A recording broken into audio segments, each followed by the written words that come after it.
It's another beautiful Friday. Good afternoon and welcome to TV Sapienta News Hour. On the news, the National Agency for Food and Drug Administration and Control (NAFDAC) has announced the reopening of Obuogu Market in Onitsha, Anambra State, following weeks of enforcement actions against the sale of fake and substandard drugs. The highly anticipated heavyweight clash between Nigeria boxer Efe Ajagba and DR Congo Martin Bakole has been rescheduled, with the fight now set to take place on May 3rd in Saudi Arabia. The news in details. The National Agency for Food and Drug Administration and Control (NAFDAC) has announced the reopening of Obuogu Market in Onitsha, Anambra State, following weeks of enforcement actions against the sale of fake and substandard drugs. NAFDAC's director for the Southeast Zone, Dr. Martins Oluchi, made the announcement on behalf of the agency's Director General, Professor Mojisola Adeyeye. The decision was reached after a meeting with state government officials, led by the Commissioner for Health, Dr. Afam Obidike, as well as market leaders and the media at the marketplace premises. According to Dr. Oluchi, the reopening was granted after persistent intervention by Anambra State Governor Chukwuma Soludo and an agreement signed by market leaders committing to end the sale of fake, expired and substandard products. He commended Governor Soludo for his continued efforts in combating counterfeit and expired drugs, noting that during the 3 weeks enforcement exercise, NAFDAC discovered drugs that had been banned since 2007. Dr. Oluchi emphasized that reopening the market does not mean the enforcement will stop, adding that 4,000 shops remain sealed for various violations and will only be reopened after proper profiling. Speaking on behalf of the state governor, Dr. Obidike thanked NAFDAC for its efforts and urged traders to abide by the agreement with the agency to ensure public health and safety. President Bola Ahmed Tinubu has approved the employment of 774 National Health Fellows, an initiative led by the Federal Ministry of Health to foster sustained improvements within Nigeria's healthcare system. The special advisor to the President on Information and Strategy, Bayo Ananuga, who revealed this in a statement he signed, said the President made a surprising gesture in the presence of development partners, senior government officials and traditional leaders, including the Olu of Warri, Ogiame Etuase III. The President praised the bold initiative of the proper selection process, saying the program is a transformative initiative and underscores his administration's commitment to harnessing the immense potential of Nigeria's greatest asset. He also encouraged the fellows pioneers in the health service program to fully embrace the opportunities and view themselves as future leaders of Nigeria's healthcare system.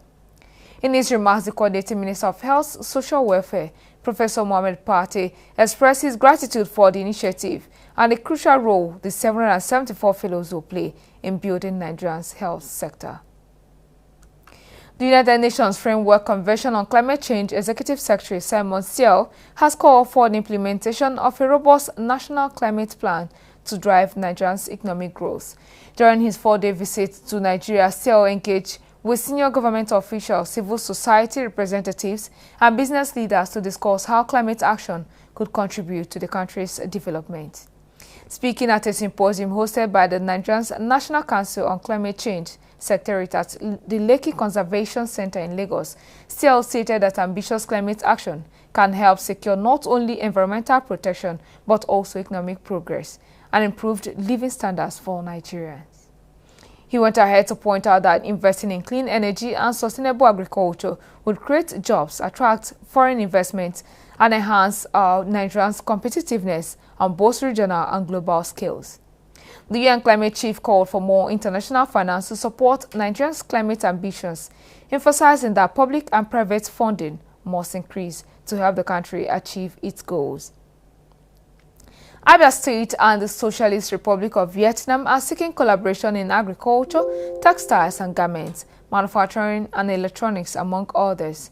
Speaking at the business meeting with the Umahia and Abia Chamber of Commerce, Industry, Mines and Agriculture, Vietnamese ambassador to Nigeria, Mr. Bu Quoc Hong, pointed out that he engaged the business community to identify areas of collaboration for mutual benefit and stressed the commitment of the Socialist Republic of Vietnam to fostering a strong bilateral relationship with Abia State.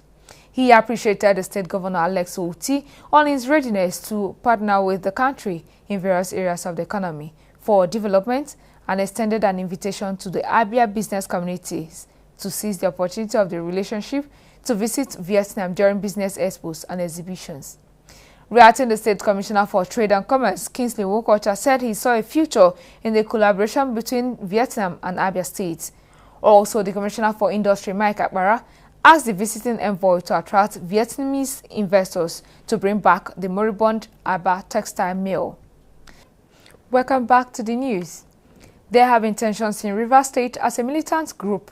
The Niger Delta Rescue Movement threatened to attack oil installations in response to the ongoing political crisis and alleged withholding of the state's federal allocation. The group also issued a warning to non-indigenous in the state, urging them to leave for their safety as they claimed hostilities are inevitable. But reacting to this threat, the Rivers State Police Command vowed to crack down on any threat to national security, insisting that no group has the monopoly on violence.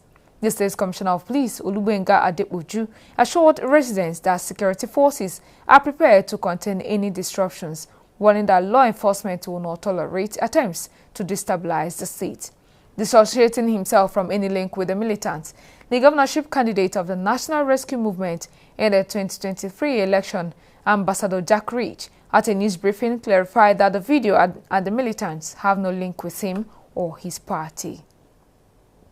The National Counter-Terrorism Center under the Office of the National Security Advisor has reaffirmed its commitment to strengthening collaboration with the Alliance of Sahel States, Burkina Faso, Mali and Niger to effectively combat terrorism in West Africa and the Sahel region. Speaking during a study visit of delegates from the three nations to the Terrorism Center in Abuja yesterday, the National Coordinator Major General Adamulaka emphasized the importance of regional cooperation in counter-terrorism efforts. Speaking, the coordinator of the center, Laka, noted that the study tour by Niger, Mali and Burkina Faso delegates aimed to enhance knowledge sharing, promote teamwork and strengthen social skills among regional security actors. The team lead, Aliu Gebi, called for collaboration to keep countries safer, noting that the team was in Nigeria to study how to connect kinetic and non-kinetic operations to win peace. The federal government has introduced standards and guidelines to establishing and coordinating organ and tissue transplantation services in the country. The Minister of State for Health, Isiaq Salako, stated during the official launch of the standard and guidelines document on Thursday in Abuja. Salako said that the document is a significant milestone to enhance organ donation and practices in Nigeria, stressing it is a life-giving opportunity that offers a second chance to individuals suffering from end-stage organ failure. In a statement by the ministry spokesperson Alaba Balogun, Salako described the guidelines as a product of extensive collaboration among healthcare professionals, legal experts, professional bodies, media organizations, and other key stakeholders. The minister, who was represented by the Director of Hospital Services Department, Salahuddin Jimo, said every detail was carefully scrutinized during the validation process to ensure it addresses the unique challenges faced in Nigeria. The chairman of the Nigerians in Diaspora Commission, NIDCOM, Dr. Abike Dabiru-Erewa, has called on Nigerians migrating abroad to always remember their roots and actively contribute to the growth and development of their home country. She made this appeal while delivering a Ramadan lecture organized by No Dull Moment in Islam on the theme, The Intricacies of Jabba Syndrome. Dabiru-Erewa acknowledged that migration is a fundamental human right and a long-standing global phenomenon, but emphasized that the greater challenge lies in making migration a journey of impact, not abandonment. Dabiru-Erewa stressed that the focus should not be on stopping migration, but on ensuring that Nigerians abroad stay connected and give back to the development of their home country. Dabiru-Erewa, while encouraging Nigerians abroad to be good ambassadors, she highlighted the remarkable achievements of Nigerians in the diaspora, noting that 70% of black doctors in the diaspora are Nigerians, while countless others are excelling in technology, entertainment, and so many others. Thank you for being here with us. Still on the news, tech giant Microsoft is set to invest $298 million on artificial intelligence, AI, and data center infrastructure in South Africa, the company's vice chair said.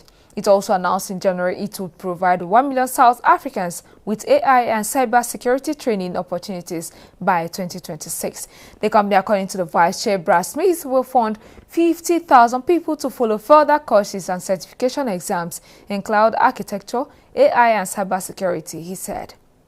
Speaking at a conference in Johannesburg, South African President Cyril Ramaphosa said the investment comes at a critical time as the country prepares to host the group of 20 major economies in November. He added that the country is committed to ensuring that the adoption of new technologies catalyses boosts Africans' growth and industrialization. U.S. President Donald Trump has issued his last warning to Hamas to release all the hostages in Gaza immediately, in a move that came just hours after the White House confirmed it is negotiating directly with the militant group. Trump, who posted it on Truth Social soon after meeting 8 freed hostages at the White House, said that he will send Israel everything it needs to finish the job and warned that not a single Hamas member will be safe if they do not carry out his instructions. The comment came just hours after the U.S. confirmed report that it is negotiating directly with Hamas about hostages and the Gaza ceasefire, in a move that goes against its tradition of not talking to groups it considers terrorist organizations. In sports, the highly anticipated heavyweight clash between Nigerian boxer Efe Ajagba and the DR Congo's Martin Bakole has been rescheduled, with the fight now set to take place on May 3rd in Riyadh, South Africa. Originally scheduled for New York, the bout has lost its IBF heavyweight eliminator status following Bakole's shocking knockout defeat to Joseph Parker. Bakole had stepped in on just 48 hours' notice as a replacement for Daniel Dubois in that fight, suffering a brutal loss that derailed his immediate title hopes. With both fighters eager to make a statement on the global stage, fans cannot expect an explosive showdown. Ajagba's devastating power and precision will go head-to-head with Bakole's resilience and experience, making it a must-watch battle in the heavyweight division. Still on sports, the Nigerian Women's Football League NWFL Premiership has entered its mid-season break, with the second stanza of the 2024-2025 season set to resume on Wednesday, March 19, 2025. The WFL Premiership embarked on a break following the enterprising Match Day 7 encounters on February 26, 2025, with a record high 27 goals scored, including 3 hat-tricks across various centers. Speaking on the mid-season transfer window, NWFL Chief Operating Officer Modupe Shabi emphasized its importance for clubs looking to strengthen their squads, adding that the transfer window allows clubs to reinforce their teams and address key areas before the second stanza begins. The transfer window is open until March 11, 2025, giving clubs time to finalize their signing as the mid-season break officially ends on March 18, with the second stanza kicking off the next day. At the end of the season, the top teams will qualify for the NWFL Premiership Super 6 Championship, where they will battle for the league title. To wrap it up on the news, a reminder of our headlines. The National Agency for Food and Drug Administration and Control (NAFDAC) has announced the reopening of Obogu markets in Onitsha, Anambra State, following weeks of enforcement against the sale of fake and substandard drugs. Tech giant Microsoft is said to spend millions of dollars in South Africa to train indigents. And the highly anticipated heavyweight clash between Nigerian boxer Efe Ajagba and DR Congo's Martin Bakole has been rescheduled, with the fight now set to take place on May 3rd in Saudi Arabia. On behalf of the editorial and the technical crew, I am Oluchi Ojo-Bamidele. Thank you for being here with us on TV Sapientia. Do have a beautiful Friday afternoon.